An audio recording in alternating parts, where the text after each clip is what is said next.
Ce podcast est présenté par Le Nordais Canada, une compagnie de soins de la peau 100% québécoise. J'utilise leur crème hydratante anti-âge et éclat jour et nuit depuis plusieurs mois déjà et je n'ai jamais connu une crème aussi puissante. Allez découvrir leurs ingrédients clés uniques provenant de la forêt boréale et leur éthique d'upcycling sur lenordaicanada.com. Leur crème hydratante est actuellement au prix de lancement. Utilisez le code promo JOSÉ pour un 15% de rabais additionnel. Bonjour tout le monde, j'espère que vous allez bien. Bienvenue à un nouvel épisode de Showtime avec Josée Turmel. Et aujourd'hui, je m'entretiens avec France Bouvrande. France qui est une amie. Allô, oui, France? Salut, Josée. Ça va bien? Ben oui. Oui, merci. donc France qui est thérapeute médiumnique, tu es enseignante métaphysique. Ça demande des explications. Oh, oui, c'est large quand même. Hein? Oui, c'est clair. Ben, c'est ça, c'est des bien grands mots. Mais aujourd'hui, c'est ça c'est comme je te disais là, pour moi c'est comme des étiquettes, mais faut que ça parle aux gens. Mm-hmm. Donc médiumnique, c'est vraiment non, c'est pas que je communique avec les défunts ou des choses comme ça. Pour moi, la médiumnité, c'est vraiment d'aller capter de l'information dans ce qui n'est pas visible, puis de devenir canal de cette information-là pour la repartager. Donc c'est pour ça que je vais appeler ça thérapie médiumnique, parce que dans l'accompagnement que je fais, c'est vraiment d'aller connecter avec moi, souvent c'est la conscience supérieure de la personne. Ouais. Puis elle donne l'info de la dynamique de là où en est la personne dans sa vie, les blocages.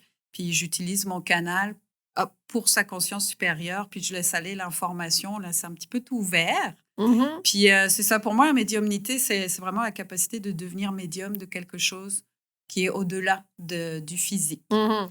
Après, enseignement métaphysique, là, c'est parce qu'aujourd'hui, métaphysique, c'est aussi un petit peu tout ce qui est au-delà du physique.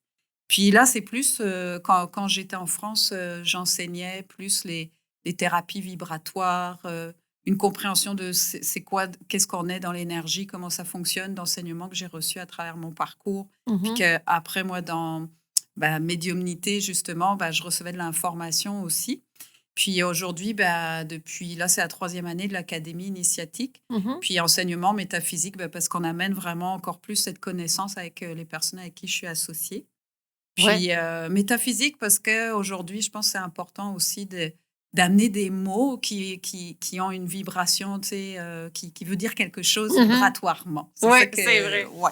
D'ailleurs, on va en parler de l'Académie initiatique qui a été fondée l'année passée, si je ne me trompe pas.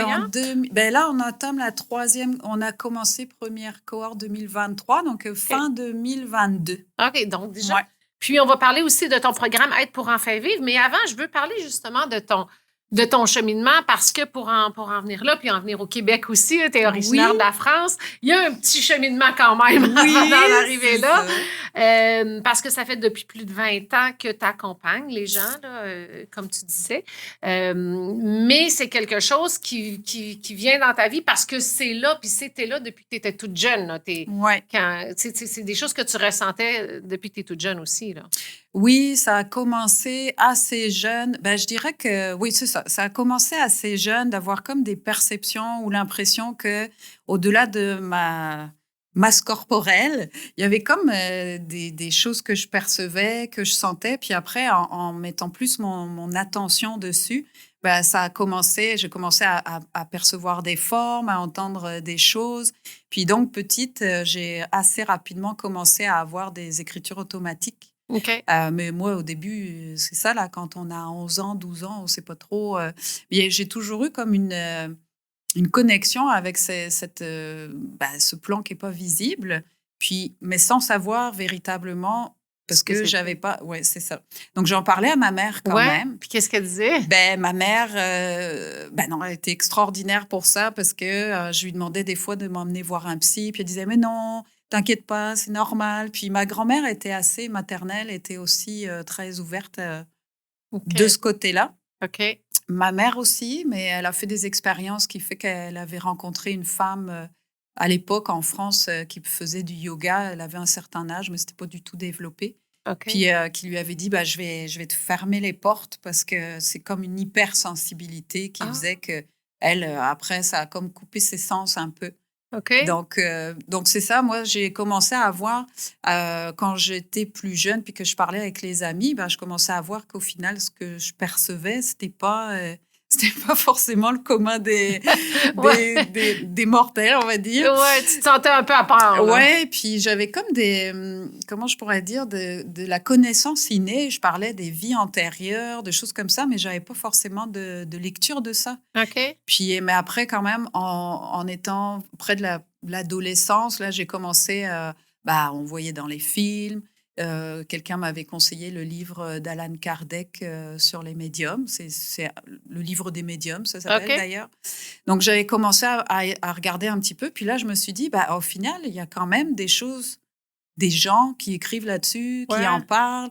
Parce que je voyais les défunts. Puis là, après, moi, comme ça me fascinait puis que je comprenais pas, j'ai comme développé une communication avec ce plan-là. Mais à l'époque, c'était du spiritisme. Donc, c'était vraiment à OK. 14 ans. Moi, j'étais au collège.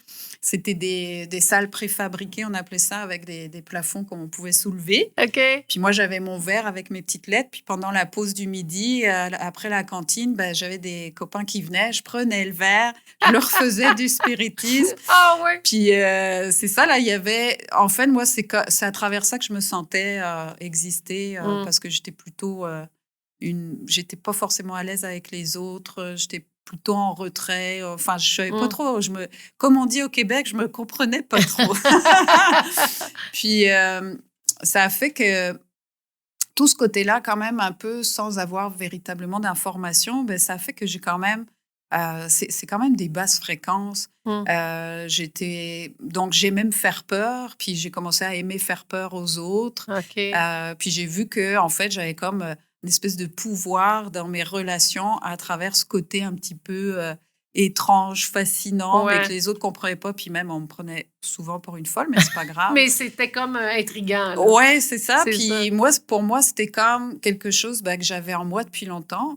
Ma mère, je lui montrais mes écritures automatiques, puis elle disait, là, c'est pas possible à ton âge d'écrire avec un vocabulaire comme ça, parce que c'était des cahiers entiers, OK. puis pas de la lumière, là. C'était noir. Des OK. fois, c'était un petit peu comment détruire l'espèce humaine, des choses comme ça, pour dire que c'était de la basse fréquence. OK. Puis je basculais dans quelque chose d'un peu sombre, de fait, parce que c'est ça m'attirait, mais en même temps, ça communiquait avec les défunts. Mmh. Quand je suis partie faire mes études à Saint-Malo, dans mon appartement, pareil, je faisais des soirées d'écriture automatique. Puis je me souviens d'un jeune homme, lui, il croyait pas du tout en ça. Puis quand il est venu, il y a vraiment une connexion qui était là. Donc là, moi, j'écrivais, puis ça disait, hey, c'est ta grand-mère, puis elle te dit ça. Puis lui est parti vraiment dans un état, ça a comme explosé quelque chose en Ah lui. ouais? Puis en fait, c'est que sa grand-mère était décédée, donc lui, il était présent, puis elle était décédée en lui donnant un message, mais elle avait jamais fini son message. OK. Puis là, elle finissait le message, puis rien que d'en parler, j'ai encore des frissons, parce Ouais. que là, c'était comme, oh wow, là, il y avait plein de choses qui se validaient que, OK, il y a vraiment quelque chose à un autre niveau, mais j'étais trop jeune pour le comprendre. Puis j'avais comme des images aussi. Moi, je disais à ma mère, hey, je me suis fait violer dans un parking souterrain. Puis ma mère, c'était à 12-13 ans, elle dit, ben non, là, c'est pas possible, je le saurais. C'était dans ton imagination? Non, mais Non? c'était, en fait, après, en faisant un travail plus tard, Ouais. quelques années, j'ai, comment dire, je suis remontée dans des vies antérieures. Donc, j'avais comme Des parce que, flashbacks? ouais, pour moi, c'était OK. vraiment réel. Je l'avais vécu. Je dis, mais oui, il y a quelque chose. Donc, j'étais toute embrouillée là-dedans, Mmh. mais en même temps, dans le côté sombre. Puis, je me souviens que, c'est ça devenait de plus en plus sombre quand même. OK.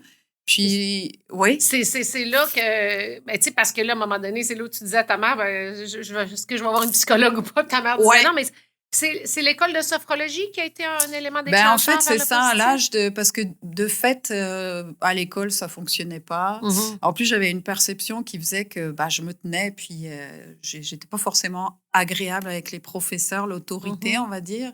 Mais ce qu'il y a, c'est que j'ai compris quelque chose, qu'à l'âge de 19 ans, j'ai des images qui me sont remontées. Puis ces images-là, c'était quand même... j'ai dit, attends, c'est quoi ces images-là? Puis en fait, je me voyais ayant subi quelque chose quand j'étais petite. OK. Puis à l'âge de 7 ans, j'ai été hospitalisée, puis on ne savait pas ce que j'avais, je vomissais tout ce que je mangeais. OK. Ma mère venait me voir à l'hôpital, il m'avait opéré de l'appendicite, il ne savait pas ce que c'était. Puis elle venait me voir à l'hôpital, puis je disais, ah, la vie, c'est pas drôle, je veux mourir à 7 ans. Mm. Puis je me laissais tomber sur le lit, puis au final, ils ont dit, bon, c'est un problème affectif, ils m'ont relâché dans la nature. OK. C'est parce que c'est ça, là. Mais ces images-là, en fait, puis ce que j'ai compris après dans l'accompagnement que j'ai fait, c'est que j'ai vécu quelque chose qui a fait que j'ai occulté l'information parce que c'était pour mon âge quelque chose de trop brutal pour ma réalité. Puis ce qui fait que ce qui a développé mes sens, c'est qu'en fait, j'étais en permanence en train d'essayer de sentir qu'est-ce qui pouvait venir m'agresser, me mettre en danger, venir me percuter. Et c'est comme ça que j'ai développé mes sens. OK. Puis souvent, dans mon accompagnement, des personnes qui ont été en hypervigilance, qui ont vécu des traumatismes ou des enfants qui avaient occulté de l'information, ils développaient une espèce de sensibilité, de perception beaucoup plus large. Parce qu'en fait, comme quand on a peur, en hypervigilance, on va aller capter beaucoup plus loin. Ouais. Tu sais, le son, aller voir au plus loin. Et en fait, je me suis rendu compte quand ça s'est arrivé, que j'ai mis du temps à y croire, mais je suis allée voir à ce moment-là quelqu'un en qui j'avais confiance, un thérapeute. Là, j'ai réalisé qu'en fait, depuis cet âge-là, j'ai toujours été en hypervigilance. Puis pour moi, c'est ça qui a fait, bon, sûrement que j'étais prédisposée aussi, on va dire, des portes plus ouvertes que d'autres, peu importe, mais c'était mon choix d'incarnation, on va dire. Ouais. Puis ça a fait que j'ai développé, puis j'ai commencé à capter ce que je voyais pas parce que je savais pas de quoi j'avais peur. OK. Donc ça a été vraiment un élément déclencheur, puis qui m'a permis de comprendre aussi que j'étais pas adaptée au monde, puis on me disait tout le temps que j'étais dans la lune, puis qu'en fait, j'avais décroché. Donc, j'étais pas ici maintenant. J'étais moins dans la tout le réalité temps, matérielle. entre deux plans, OK. ouais, exactement. Sauf qu'à un moment donné, ça devient lourd à vivre. Il a fallu que tu ailles chercher des réponses. C'est tu t'es ça. dit, bon, comment je c'est ma mère, aussi? encore. Ma mère qui a été très présente dans mon cheminement, toujours la bonne main. C'est qu'à l'âge de 21 ans, parce que j'étais partie vivre en Martinique, mais toujours sans savoir trop. OK. J'ai passé 5 mois là-bas. Puis quand je suis revenue, là, c'était vraiment... J'avais 20 ans, je ne savais pas trop. Puis ma mère avait vu la sophrologie caïcédienne, donc du fondateur, en fait, Caicedo, Alfonso Caicedo. Puis elle dit, hey, regarde, je me dis que ça pourrait peut-être t'intéresser et tout ça. Puis bon, je dis, pourquoi pas. De toute façon, l'école, c'était pas la peine. L'université, là... Ouais. Encore moins. Ça ne marchait pas du tout. Donc, oui, je suis allée faire cette école de sophrologie avec le directeur qui s'appelait Bernard Santerre. Puis lui, il était très cartésien. Puis la sophrologie caïcédienne, là, c'est carré. Puis en fait, c'est l'étude de la conscience. Puis lui, il était très cartésien. Il était kinésithérapeute, donc ce qu'on appelle physio ici.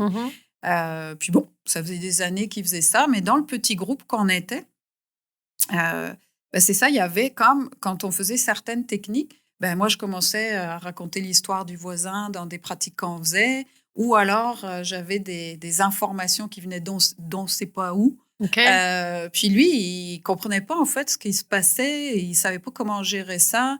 Des fois, on faisait des élargissements de conscience, on se regardait l'extérieur, ou des fois, on allait comme... agrandir la conscience. Puis moi, je restais bloquée à un niveau. Puis je disais, écoute, je vois ci, je vois ça. Puis donc lui, il venait me rechercher avec sa conscience parce que ça, il savait faire. Mais comme il ne comprenait pas le phénomène, un jour, il m'a dit, écoute, entre 2 sessions, il dit, je suis allée rencontrer quelqu'un parce que là, je suis allée étudier c'est quoi la médiumnité.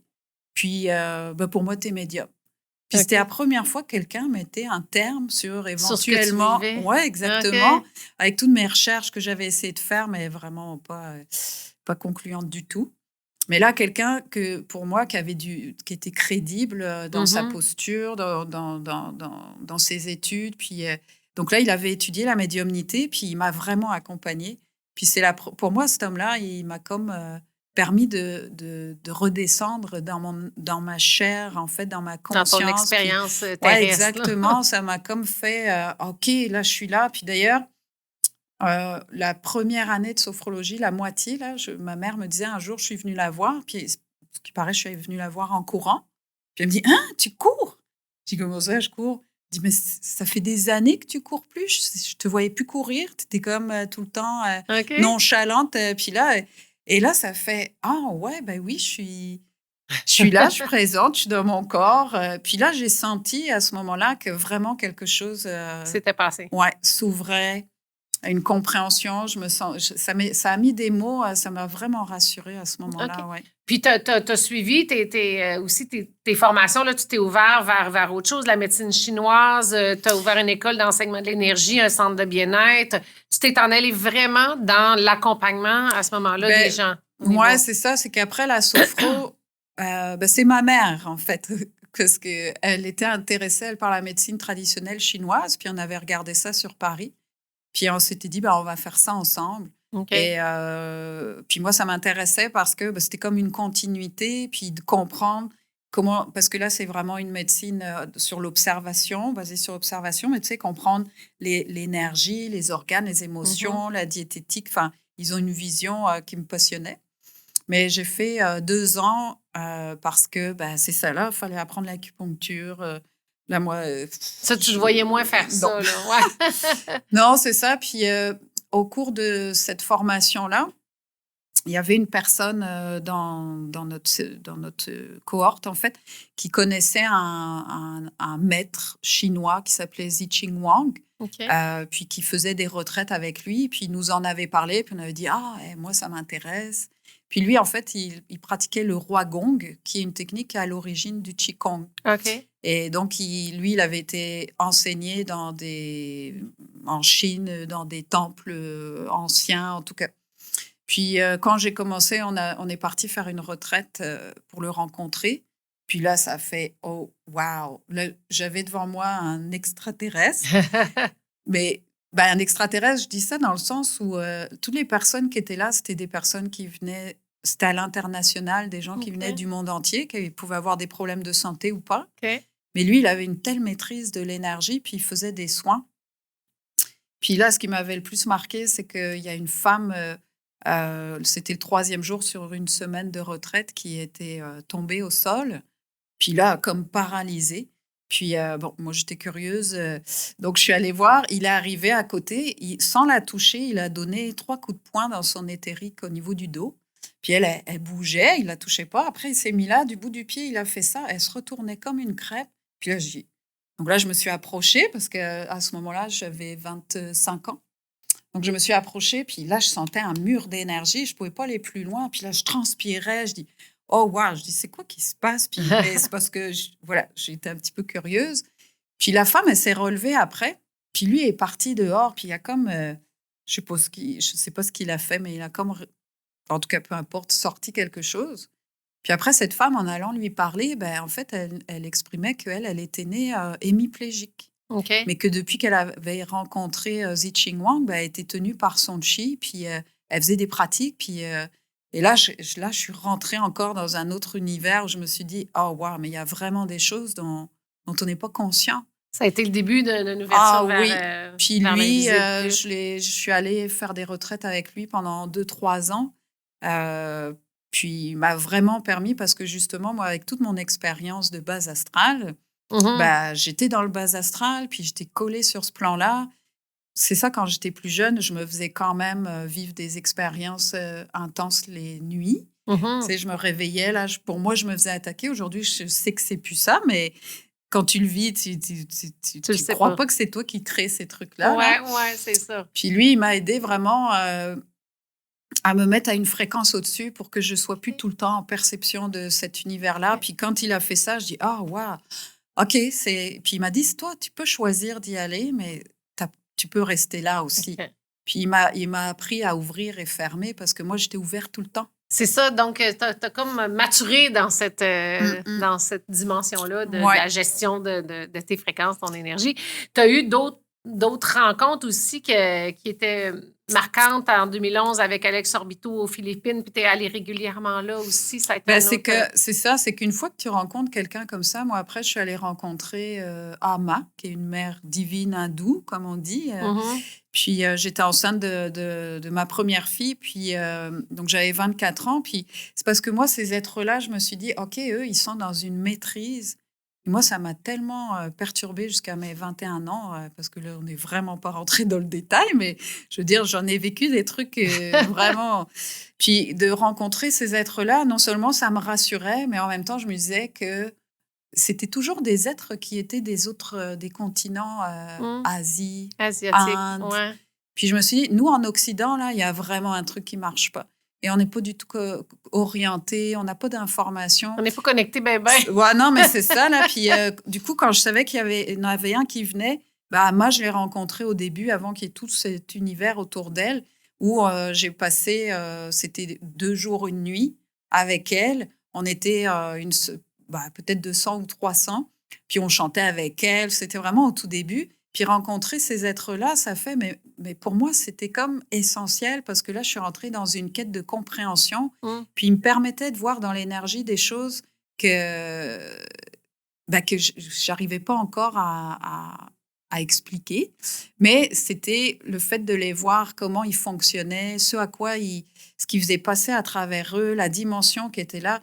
On pouvait que être humble devant des êtres comme ça. Tu sais, on voit, moi, j'ai rencontré avec mes expériences de ce qu'on appelle des personnes qui font l'expérience de l'ego spirituel. Mais tu sais, c'est des occidentaux, là, ces êtres-là, ils sont tellement humbles. Souvent, c'est des enfants, Donc, c'est ça. Moi, je suis allée voir Amma, puis c'est quelqu'un de proche en 2011, de très proche de moi, qui avait un problème de santé, puis qui avait choisi de ne pas se faire soigner par la médecine allopathique. Et à un moment donné, qui m'a dit, écoute, là, je suis seule, j'ai besoin d'aller en Allemagne pour rencontrer un guérisseur parce qu'en fait, j'ai ce problème de santé-là. Puis là, je fais, OK. Est-ce que tu voudrais m'accompagner? Je dis, oui. Je connaissais pas du tout les guérisseurs à main nue philippins. Puis donc là, c'était une tournée d'Alex Orbito en Europe, qui lui, c'est ça, c'est un guérisseur, on les appelle les guérisseurs de la foi. Et donc, je suis allée. Du coup, je l'ai accompagné. J'ai pris des séances, des soins avec lui, 3 soins. Et ça, là, quand je suis rentrée dans sa pièce la première fois, j'ai croisé son regard. Puis, je sais pas, là, il y a eu quelque chose. C'était vraiment... Il m'a pris dans ses bras, il m'a serré, il m'a fait mon soin, il m'a resserré. Je le regardais, puis je sentais quelque chose. Je dis, oh, wow, là, il y a vraiment... Là, je sentais qu'il fallait que j'expérimente quelque chose avec cet être-là. Donc, c'était en 2011. Puis, lui, à ce moment-là, il avait créé aux Philippines, c'est toute une histoire avec ses expériences, mais un lieu sur une montagne de cristal, donc sacré, qui est en fait, là, il faisait l'inauguration le 11 du 11 du 11 de cet endroit aux Philippines qui est la pyramide de lumière, ça s'appelle. C'est là que tu es allée, puis tu es allée régulièrement pendant 6 ans. Pas à cet endroit-là, mais là, je suis allée en 2011. Puis écoute, on était peut-être plus de 200 personnes du monde entier. Il y avait même le président du Kazakhstan, des avocats. Puis ça m'a rassurée aussi. C'était pas que des gens qui étaient des ingénieurs, qui étaient dans la thérapie ou des trucs comme ça. Là, c'était vraiment des médecins. C'était d'une richesse incroyable parce qu'en fait, on n'avait plus cette identité de ce qu'on fait. La personnalité. Oui, moi, quand je suis allée là-bas dans l'inauguration, ça a duré 1 semaine. Puis, je suis allée avec ma mère et mon beau-père. Puis, pour moi, c'était on connectait que parce que on avait la barrière de la langue, mais en fait, on parlait à notre niveau. C'était incroyable, cette expérience-là. Puis lui, à ce moment-là, je n'avais pas trop rencontré parce qu'il y avait plein de monde. Puis, mais après, il ne venait plus en France faire des soins. Parce qu'en France, c'était la chasse aux sorcières. Il aurait été mis en prison. D'ailleurs, il est venu au Canada. Il a été emprisonné au Canada. Alex Orbito? Oui. Il était venu à Toronto, puis il avait été arrêté au milieu de ses soins. Ici aussi, l'ouverture n'est pas très grande. Là. C'est ça.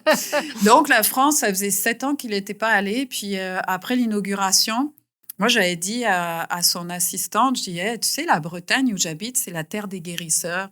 Je dis... Ça pourrait être vraiment un endroit pour lui s'il a envie de reconnecter. Mais tu sais, moi, j'étais là. C'est comme, je me disais, c'est intouchable, ces êtres-là.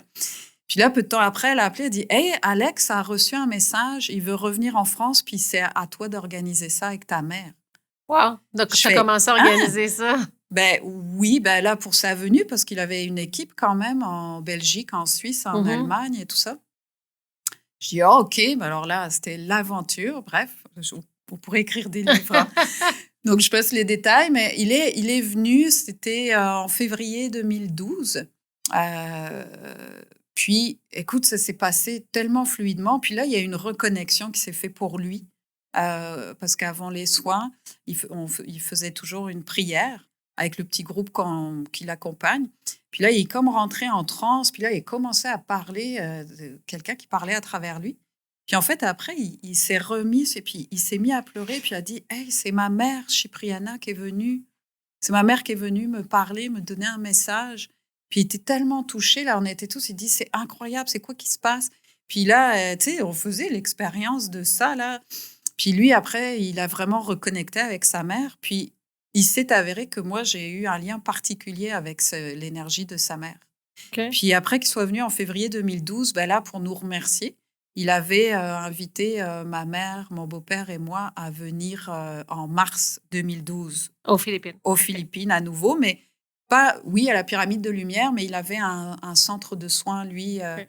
à 1 heure à peu près. Donc, ça a été un mentor, si on peut dire, pendant quelques Ben années. oui, Mais ben donc, moi, c'est j'étais ça, comme... ton cheminement s'est fait à travers les années avec des rencontres comme ça. Il y a eu Ouais. aussi, à Java, aussi, un autre maître, Ben, si on peut en dire. fait, que il y avait Alex Orbito. Donc, lui, soit quand il venait en Europe, j'accompagnais son équipe, Mhm. soit j'allais aux Philippines tous les ans pendant 1 mois ou Mhm. une fois, ça arrivait 2 mois avec des petits groupes plus serrés, on va dire.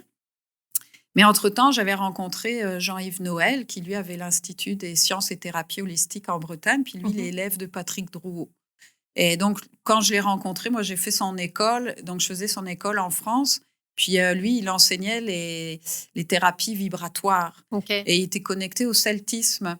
Donc, en Brocéliande, en forêt de Brocéliande, ben, on avait aussi l'archidruide du Collège celtique de Belgique qui venait OK. nous faire des cérémonies druidiques. OK. Où là, c'était une connexion avec ce sont des chamans, en fait. Eux, ils avaient une maîtrise aussi des éléments, justement. Mhm. Puis, donc, ça a été, c'est ça, en France, je vivais ça. Je partais aux Philippines. Puis après, Alex, il a comme fait un AVC en 2016, je crois. 2016, j'avais organisé un voyage initiatique avec une Québécoise. Donc, on avait amené des groupes philippines Mhm. en 2016. Puis 2017, c'était Philippines, Bali, Java. Et c'est là qu'à Java, j'ai rencontré Masjoko. OK. Puis Masjoko, ben ça, c'est encore autre chose. Là, quand je l'ai rencontré, lui, je me suis dit, ah ouais, si les choses se font, ce serait vraiment la prochaine personne que... Moi, dans ma vie, je dis, je suis un bon petit soldat. Moi, ça me dit d'aller là, ben OK, c'est là, ben j'y vais. C'est pour ça que j'ai beaucoup déménagé. Et la vie t'a emmené d'ailleurs au Ouais, Québec en 2019. exactement. L'amour t'a emmené au Québec. Ouais, Ton conjoint avait c'est participé ça. à un de ces voyages-là, finalement. Tu t'es envenu au Québec depuis 2019 et t'as continué ton travail d'accompagnement avec les gens de façon virtuelle. La COVID aidant aussi, ça se faisait beaucoup Ouais. en virtuel, mais ça a évolué depuis, parce que là, rendu en 2025, comme tu disais au début, ça fait quelques années que là, tu as créé l'Académie Initiatique. Alors, c'est ça, c'est qu'au début, je suis arrivée, donc oui, j'ai continué à faire ce que j'appelais des lectures d'âme, des décodages. Bon, je ne sais jamais mettre les mots, mais peu importe. Quand on est autodidacte, c'est pas... Mais sur Zoom, puis j'ai commencé à faire des ateliers. Il y avait un centre, à un moment donné, à Tewksbury, le centre Una, où j'ai rencontré Francine et Robin là-bas, puis on est devenus assez proches. Puis là-bas, je faisais des ateliers. Donc, c'est ça, là, tranquillement. J'ai commencé à faire des enseignements là-bas, de fait, parce que j'en donnais aussi en France avant de venir. Puis c'est là qu'en 2021, c'est autour d'un projet commun que se sont rencontrés Charles et puis... Charles étant ton conjoint. Charles étant mon conjoint québécois. Puis Jocelyn, lui, qui est à Rimouski. Puis ils se sont rencontrés, puis ils ont comme décidé, ils s'étaient lancé un défi. Hey, ça te dit de faire des lives pendant 6 semaines, un par semaine, puis on parle de sujets, parce que Jocelyn, lui... Jocelyn qui, son nom? Jocelyn Primard. OK. Puis lui, en fait, c'est ça, là, il donne des soins là où il est aussi, en plus de son activité, de son travail. Puis lui, en fait, son histoire, c'est que il a sauté sur une bombe quand il avait 20 ans. Okay. Puis il a fait 2 EMI, 2 morts imminentes. Okay. Donc, il s'est retrouvé dans des situations avec beaucoup de choses. Je monte, je redescends, puis comme il dit, je suis sur du temps emprunté, puis j'ai du temps à faire. Puis c'est comme ça qu'est née l'Académie Initiatique. Ouais, ils se sont rencontrés, ils ont commencé à faire des lives. Après, Charles, il faisait des lives avec moi. Après, un jour, il a dit, hey, on va vous mettre tous les deux. Après, Nancy, la femme de Joss, a dit, hey, venez nous voir à Rimouski. Donc, on les a rencontrés physiquement la première fois. Puis là, tout est parti de Nancy qui aimait organiser des choses pour des événements pour Jocelyn. Puis là, elle dit, hey, ça vous dirait qu'on crée quelque chose ensemble? Puis moi, je m'étais jurée de ne plus jamais m'associer avec personne, mais c'est comme tout s'est fait fluidement. Et OK. 2 semaines après, les papiers étaient faits. Nancy, c'est incroyable, elle, dans la Elle a pas matière. dans l'action. Ah oui, elle aime ça. Donc, l'Académie est née. Puis c'est quoi l'Académie initiatique? Parce que c'est vraiment un programme sur un an. Là. Il y a 6 week-ends. Ouais. C'est ouvert à tout le monde. Pas besoin de Ouais. connaître tout ce dont tu as parlé Ben aujourd'hui. non, c'est ouvert à tout le monde. Notre première cohorte, on avait la plus jeune 18, le plus âgé 82. OK. Donc, c'est ça, là. C'était comme... C'est un cheminement pour déconstruire le personnage puis connecter avec âme, corps, esprit? Oui, on pourrait dire ça comme ça, mais en fait, l'idée, c'est justement, moi, à travers tout ce parcours, c'est de réaliser qu'en Occident, notre spiritualité, elle est là que depuis les années 1940. Mm-hmm. Qu'en ayant voyagé comme ça en Asie, ben, c'est là qu'on se rend compte qu'il y a vraiment une spiritualité qu'on nous a donnée. Je dis pas qu'elle est fausse, mais elle est vraiment pas complète. Mm-hmm. Donc, elle nous amène dans des sphères c'est ça, là, qui fait qu'à un moment donné, ça stagne. Donc, nous, c'est vraiment d'aller déconstruire les systèmes de croyances, de ramener de l'information qu'on nous a comme occultée d'une certaine manière. Mm-hmm. Donc, oui, ça passe par ces 6 sessions qui sont évolutives, parce qu'on ne peut pas rentrer comme ça d'un coup. On appelle ça séminaire de thérapie métaphysique énergétique, parce qu'il y a des personnes qui veulent apprendre aussi à faire des soins. Puis, on propose effectivement d'apprendre à faire des soins d'énergie, ce qui va mettre en pratique tous les enseignements que les personnes reçoivent, qui sont des enseignements sur, d'abord, oui, la déconstruction du personnage, le programme de survie qu'on crée sur Terre, là, quand on arrive, qu'on ne sait pas d'où on vient, ben, on prend de l'info, puis on se met dans ce qu'on pense qu'il faut qu'on soit pour exister. Donc, on va déconstruire ça au départ, puis après, on va amener de l'information, mais de l'information qui n'est pas... c'est pas du New Age, là, justement. On ramène les choses dans une résonance, permettre aux personnes de ne plus être en raisonnement, justement, dans leur survie, mais rentrer en résonance avec ce qu'on leur donne. Puis d'ailleurs, on leur dit, là, prenez ce qui résonne avec vous. Puis c'est beaucoup d'informations sur, oui, c'est quoi l'âme, c'est quoi l'esprit, c'est quoi le secret de la mort, c'est quoi les principes d'incarnation, qu'est-ce qui fait quand on se retrouve à se réincarner alors qu'au final, c'est comme une emprise dans quelque chose, puis d'amener ça à un autre niveau. Des choses de base aussi, parce que les soins, c'est leur apprendre justement à développer leur perception, puis à réaliser que toute la technologie qu'on connaît aujourd'hui, en fait, c'est une matérialisation de ce qu'on est à l'intérieur. Donc, de pouvoir reprendre le fait que, à travers nos mains, on a des capacités puis un potentiel extraordinaire, mais qu'on a oublié. Donc, l'Académie, on a, comme dit Jocelyn, il dit, c'est une société secrète, pas secrète. Parce qu'on ramène l'info aussi sur la compréhension de la symbolique qu'on nous a cachée, que moi, en France, il y a ces cathédrales avec tous ces symboles, ça nous amène vraiment dans... On ne sait plus. Puis quand on comprend que le symbole nous bloque à une fréquence, là, ça change.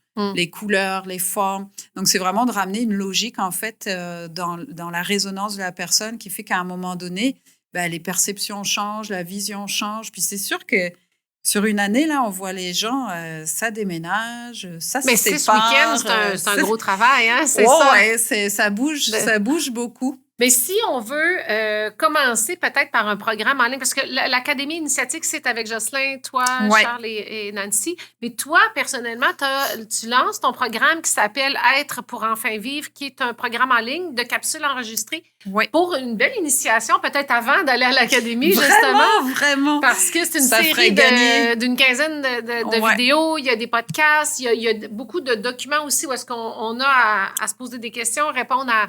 Il y a un regard intérieur, un travail intérieur à faire. Donc, les gens qui veulent en autonomie par eux-mêmes et sans nécessairement tout de suite aller à l'académie, en groupe ou autre, de faire un travail à la maison avec ton accompagnement, avec ces vidéos-là que tu as créées.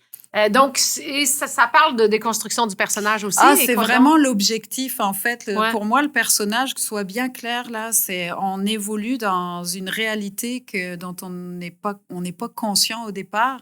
On crée ce personnage, c'est ça, à la naissance, on ne sait plus d'où on vient. Donc, on va prendre l'information de ce qui nous entoure comme la réalité du monde dans lequel on vit. Puis, on va, après, avec les petites blessures, les besoins de reconnaissance, tout ce qui nous anime là, émotionnellement, on va créer un personnage de ce qu'on pense qu'il faut qu'on soit pour exister dans ce monde, pour être aimé et tout ça. Puis ce personnage, pour moi, c'est une illusion, c'est notre mode de survie sur Terre, mais c'est pas la vie. Puis c'est apprendre justement à se désidentifier de notre personnage, se désidentifier des émotions à travers lesquelles lui il se vit. Là, il est content, lui il se sent vivant quand je suis en colère, je suis triste. Mais en fait, c'est non, je suis pas triste, c'est la situation qui me rend triste. Puis donc ce personnage-là, moi je le vois comme si on était dans une simulation. Puis on a un personnage, puis nous, en fait, on ne sait plus qui c'est qui mène en fait les rênes de ce personnage. Puis là, c'est de reprendre conscience que, en fait, je ne suis pas le rôle de ce personnage qui est dans sa pièce de théâtre, puis quand on comprend justement vibratoirement que tout est fréquence, puis qu'on crée notre réalité en fonction du diapason qu'on représente, on va émaner une info qui va faire que, on va la vivre. Parce qu'en fait, tout est vibratoire. Ce personnage, c'est ça, c'est le fruit de mes 20 ans d'accompagnement. Parce que j'ai vu au début, c'était très personnalisé, puis à un moment donné, il y a une trame globale qui est ressortie, puis je commençais à l'exprimer. Puis quand je disais ça aux gens en séance, ça faisait clac, clac, clac, clac, clac, ça désamorçait plein de trucs. Puis après, j'ai dit, mais en fait, on est tous dans le même bateau. C'est généralisé, donc de là, la possibilité de faire des capsules enregistrées parce que ça s'adresse à tout le monde. C'est ça, puis c'est ça, comme tu dis. On va aller, j'ai fait ce que j'ai appelé des guides de passage. On va aller les remplir, répondre aux questions, mais depuis le moment où on est dans le ventre de la mer, comprendre aussi, c'est ça, là, comment on s'est construit. Puis la première partie, c'est ça, une déconstruction du personnage. Puis la deuxième, c'est une approche plus ésotérique, spirituelle, pour amener ça. Parce qu'une fois qu'on n'est plus dans le personnage, là, c'est quoi qui reste? C'est pas ce qu'on est, mais c'est pas qui on est, mais c'est quoi qu'on est. Puis c'est d'amener dans cette deuxième partie, c'est ça, une compréhension, plus des enseignements justement à comprendre qu'on est sûrement peut-être bien plus grand que ça. Puis comment on peut le repérer, cette dynamique-là dans notre vie. Donc ce programme, pour moi, c'est parce que j'ai décidé d'arrêter mes séances en individuel. Qui a soufflé un petit vent de panique, mais en tout cas, là, j'arrête le 10 mars, puis parce que ce programme, justement, c'est là qu'aujourd'hui, on est dans un système où je trouve que ça va vite au niveau de la conscience, mais que c'est important que les personnes puissent devenir autonomes. Autonomes, c'est ça. Puis ce programme se permet, OK, je prends un rendez-vous avec moi, je me prends en charge l'instant d'un moment, j'y vais à mon rythme, mais je vais me regarder, puis je vais comprendre d'où je viens, puis que je ne suis pas la conséquence de mon histoire, puis qu'en fait, c'est moi qui décide du jeu et des règles du jeu. Je ne suis plus à être contrôlée par le système, mais c'est moi qui vais contrôler le système. C'est moi qui veux choisir les manettes que je vais utiliser pour jouer dans la pièce de théâtre. Je ne veux plus... c'est vraiment ça. Vrai. Il y a déconstruire le personnage, le pardon vibratoire, pratiquer pour couper les liens karmiques et les enseignements. Justement, c'est quoi le lien esprit, âme, corps? Qu'est-ce qu'on fait ici? On est une particule de conscience. Oui, parce que ça touche. C'est sûr que c'est ça. J'explique c'est quoi le karma, les lois du karma pour pas s'en recréer. Parce que c'est lui qui nous enferme dans une identification à une expérience. Mais est-ce qu'on peut arrêter de faire des expériences puis juste... Moi, j'aime ça, les raccourcis. Là, à l'académie, on connaît pour ça. Est-ce qu'on peut juste arrêter de faire des expériences pour reprendre conscience qu'on est la conscience? C'est ça que ça sert. Donc oui, c'est des podcasts qui vont plus en détail sur les thèmes généraux que j'amène sur les vidéos d'accompagnement. Puis après, il y a des pratiques. Par exemple, la pratique du pardon, mais d'un point de vue vibratoire. Le karma pour couper les liens. Une compréhension, c'est quoi? Oui, l'esprit, l'âme, le corps. Comment on fonctionne justement dans la troisième dimension là, physique qui est polarisée, où on a l'impression qu'elle est séparée. On ramène tout ça dans la même énergie, mais qui va vibrer à des niveaux différents. Puis c'est vraiment d'amener cette conscience qu'au final, non, on n'est pas en prison, puis on n'a pas à s'extraire de quelque chose, on a juste à comprendre comment ça fonctionne pour reprendre, pas notre pouvoir pour voir de quoi je suis capable et tout ça, mais reprendre, moi, ce que j'appelle notre puissance, qui est vraiment aller puiser dans notre essence, c'est moi qui décide, je me choisis aujourd'hui. Parce que si je comprends le système, qu'est-ce que nous sommes, et je ne suis pas forcément l'humaine France, je suis la conscience qui fait l'expérience de l'humain. Puis quand on se ramène à ce niveau-là, là, c'est sûr que ça change les perspectives. Donc ça permet d'aller chercher l'info pour comprendre notre histoire, voir les paramètres de c'est quoi les fonctionnements dans lesquels j'ai été, puis devenir bienveillant avec soi. Après, prendre de la hauteur, comprendre des bases de c'est quoi les champs d'énergie, comment je décode l'information. C'est ça, là, le karma, toutes ces choses-là. Puis la deuxième partie, là, je précise que c'est bien de faire la première avant de plonger dans la deuxième, sinon... Faut suivre le chemin. Oui, exactement. Mais je laisse tout ouvert. J'ai pas voulu séquencer la formation. Chacun fait ce qu'il veut. Tout est juste et parfait. Puis on va à son rythme parce que c'est tout des capsules enregistrées. Ça coûte un peu moins que 500, là, 400? C'est 490. Et les gens ont accès à vie? À vie. OK. À vie. Puis il y a du stock, pour vous dire. Là. J'ai regardé. Là, il y a plusieurs capsules, vidéos, des podcasts sonores, non vidéo, audio, des documents où est-ce il y a des questions à répondre. Là. Il y a un regard intérieur. C'est un travail. Vous ne faites pas ça en une fin de semaine, là. Non, j'ai des personnes. Il faut l'intégrer, là. Ouais, c'est ça. Je commence à avoir des retours où, justement, là, j'avais le week-end dernier des personnes qui disaient « Hey, écoute, on y va progressivement. Mon personnage, des fois, je dis « Bon, allez, j'y vais. » Puis le personnage qui dit « Non, il veut pas. Mais oui, on y va. » Puis il commence à avoir, il disait hey, « C'est fou parce que dans la réalité, je commence à voir tous les personnages des gens. » Ben, ça permet un détachement. Ben exactement, ouais. Donc, j'aime ça, là, parce que je l'ai sorti fin d'année dernière, à Noël. Okay. Puis là, je commence à voir les premiers retours, parce que pour moi, c'est des choses que naturelles. Ouais, c'est ça. Donc, j'attendais de voir un peu l'impact que ça pouvait avoir. Donc, ça s'adresse aux gens qui ont une ouverture, assurément, de se reconnecter à sa conscience puis d'aller chercher des réponses. Oui, mais pas forcément.